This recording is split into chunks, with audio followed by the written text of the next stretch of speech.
Wharton School students walk into a Philadelphia bar. One has just come back from a camping trip. In the woods, he cracked his glasses.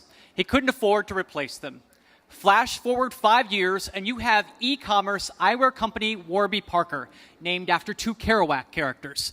And as of this spring, the company that sells relatively inexpensive glasses is valued at over $1 billion. Warby Parker is Fast Company's most innovative company of the year, noted for thriving in the world of e-commerce, growing at an astonishing pace as other startups, Fab.com, Groupon, Living Social, struggle to stay on solid ground. Meanwhile, Warby has translated a niche online business into brick-and-mortar stores. 3 stores in this city alone, and over a dozen stores and showrooms across the country. Please welcome co-founder and co-CEO Dave Gilboa to the stage for a conversation with The Atlantic's Derek Thompson. Thank you. It was very dramatically read. Dave, my first question for you is, there's people in the audience who don't know what Luxottica is or means or how to spell it, and the existence of this organization is extremely important for your success. What is Luxottica, and why should we be aware of it? Yeah, so I've been wearing glasses since the 6th grade, and until I lost a pair of glasses a few years ago, I had no idea what Luxottica was either. But as we looked into this massive industry, eyewear industry, $100 billion globally, found that really there hadn't been much innovation on the product side or the innovation or the distribution side. So less than 1% of glasses were sold online. Most glasses in the U.S. are marked up 10 to 20 times what they cost to manufacture. And as we were trying to figure out why, we kept coming back to this one company, Luxottica. So they own most eyewear-only brands that people have heard of: Ray-Ban, Oakley, Oliver Peoples, Persol, Arnett. They have exclusive licenses to design and produce eyewear for most major fashion houses: Chanel, Prada, Dolce & Gabbana, Ralph Lauren, Versace, Burberry, DKNY. They own Lens Crafters, Sunglass Hut, Pearl Vision, Target Optical, Sears Optical. They have about 8,000 retail locations. And they also own iMed, which is the second largest vision insurance plan in the U.S., and they power the vision insurance for Aetna and a number of other private insurers. And so they've done a great job of creating this illusion of choice, where if you walk into a Sunglass Hut or a Lens Crafters, you see 50 different brands of glasses. All those brands are owned by the same company that owns the store that you're standing in, that owns the vision insurance plan you're using to pay for those glasses. And as a result, really the markups on glasses are pretty outrageous. And so we saw that as a huge opportunity to create our own vertically integrated brand, where we design all the glasses ourselves. We sell them direct to consumers through our website, or now through some of our own stores. We cut out all the licensing fees, all the unnecessary markups, and we offer the same product that normally costs hundreds of dollars for $95. So this is basically, we talked 2 years ago, not on this stage, but I think a little bit further uptown. And this was all true 2 years ago. What's changed in the last 2 years with your company? Yes, I think the biggest thing, so we launched Warby Parker almost exactly 5 years ago, and 2 years ago we opened our first retail store. So the whole concept behind Warby Parker was that we could do things much more efficiently and concentrate our operations by selling glasses online, and do that offering free shipping, free returns, offering a free home try-on program. So customers can select any 5 frames from our site. We'll send them to you for free without prescription lenses, include a free return shipping label so you can try them on, see which ones you like, no risk, no obligation to buy. But we found right after we launched that home try-on program was so popular that we were featured in GQ the week we launched. They called us the Netflix of eyewear. And within 48 hours, we were completely stocked out of our home try-on inventory. We had a wait list of 20,000 customers, and we were working out of our apartments while we were full-time students in business school at the time. And we started getting calls from people around Philadelphia saying, "I read about you in GQ. I want to try on your glasses, but there's this massive wait list. Can I come to your store or your office?" And we said, "Well, the store is my apartment, but come on over."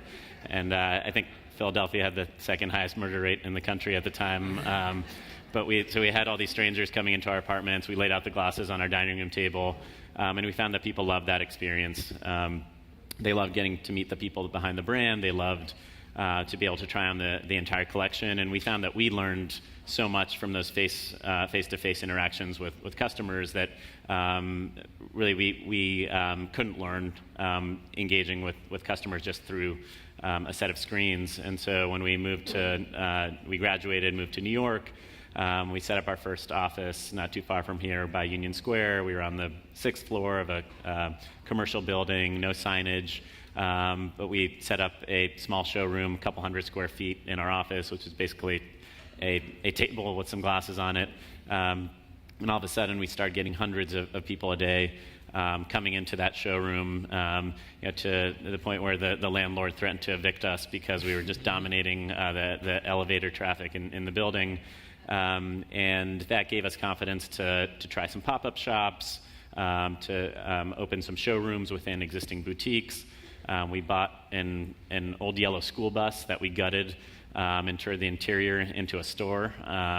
And that toured the country for about 18 months, setting up pop-up shops for 2 to 4 weeks in different cities. And we found that every time we had a physical experience, we got an incredible reception from customers. And so while our online business was growing really quickly, decided to open our first store in Soho 2 years ago. It's on Prince and Green, across the street from the Apple store, next to Ralph Lauren. It's about 3,000 square feet, which is much bigger than a typical optical shop. But we've just been blown away by the reception that we've seen from customers, where we try to make it feel very different from a typical optical shop. And we think shopping for glasses should be fun, and you shouldn't have to have a salesperson escort you and unlock a cabinet to be able to try on the product. We think you should be able to try on anything you want. We have a photo booth that is connected to the internet. It can email you photos. It can tweet them at you, so you can get immediate feedback from customers, from your friends or family members.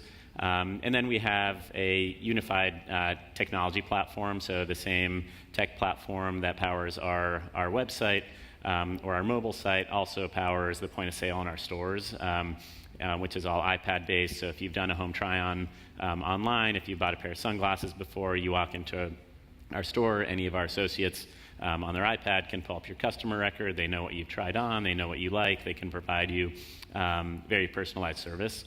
And we've just been blown away by the economics we've seen of those stores. So on a sales per square foot basis, even though we're selling glasses starting at $95, only Apple and Tiffany's are doing more volume out of their stores than we are. And so now we have a dozen stores around the country. We'll open 8 more this year, and are really viewing bricks and mortar as a major component of our growth going forward. Well, it's interesting that not only you, but some other online companies are finding that even though they start with e-retail, and then they realize that they're big enough that some of their customers really want to arrive at a brick and mortar location and touch the merchandise and sort of be around other people and feel like they're having that whole experience. And so you found, ironically, starting off as a digital company or a digital straight-to-consumer company, that people do want to come to these physical stores. Yeah, I think there's been a lot of talk that software is eating the world, and that the death of bricks and mortar stores. And we are big believers that e-commerce is going to continue to take share of all retail, and the vast majority of our business still comes through e-commerce. But we think that humans want to interact with other humans, and that's always going to be the case. And bricks and mortar shopping is not going to go away in any of our lifetimes. But the experience has to change, and shopping, it has to be about an experience, and you have to be able to offer something that people can't find just going to a website. And so we've really tried to focus on that unique experiences in our stores, and we're finding that customers are voting with their wallets, and that we're seeing tremendous volume through these stores. You guys are often held up as a company that understands how this 18 to 34 demographic, whether you want to call it Gen Y or millennials, thinks and buys, shops, to this question of how do you sell to a millennial? I don't know if it's a terrible question. If maybe young people are just the exact same as old people with less money and fewer age. And so do you think it's a smart question? Do you think that there is something different about how this generation shops and thinks about spending its money? Or is it just a question of age and economics? I think there's a natural human tendency to generalize and to bucket groups of people just because it's easier for your brain to comprehend smaller quantities. But the truth is that humans are complex, and millennials are as complex and diverse as any other generation. And so we don't think about marketing to millennials or selling products to millennials any differently than any other demographic. At the end of the day, I think every generation wants high-quality products at great prices. They want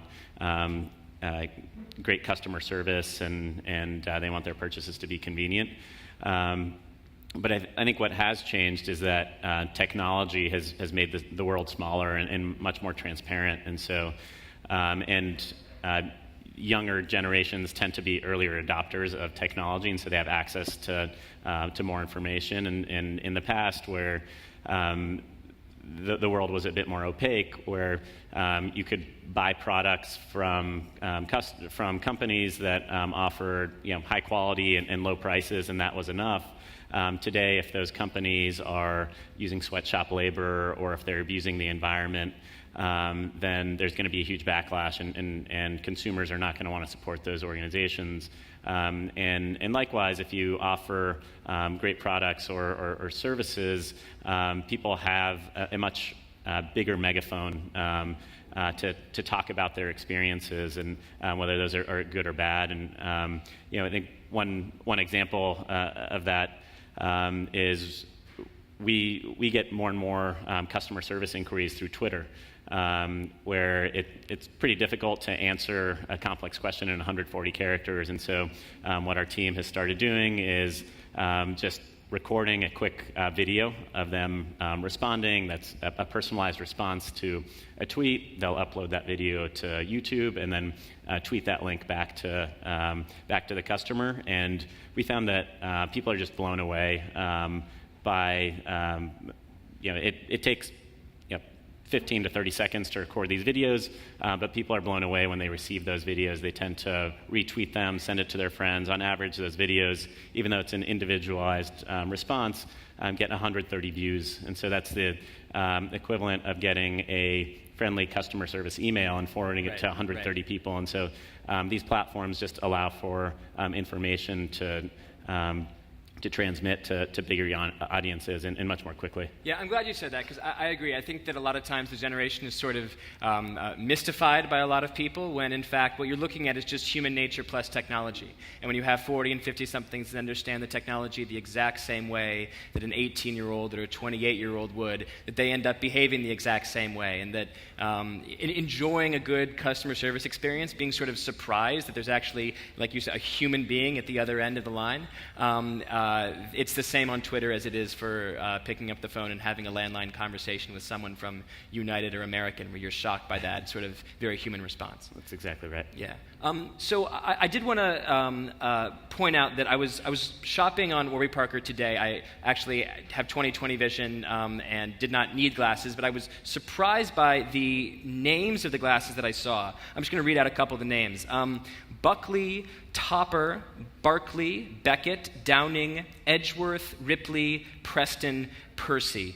Why do all of your glasses sound like Park Slope dogs or Jane Austen characters?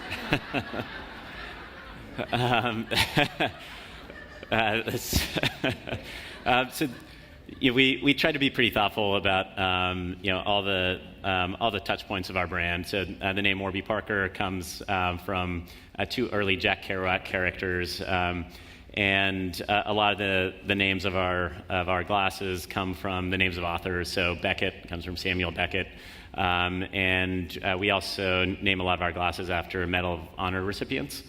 So those are kind of the two main categories that we look at, and then we try to make them interesting and it's a good way to make me feel bad by saying, actually, those aren't Park Slope dogs. Those are Medal of Honor recipients. That's so, right.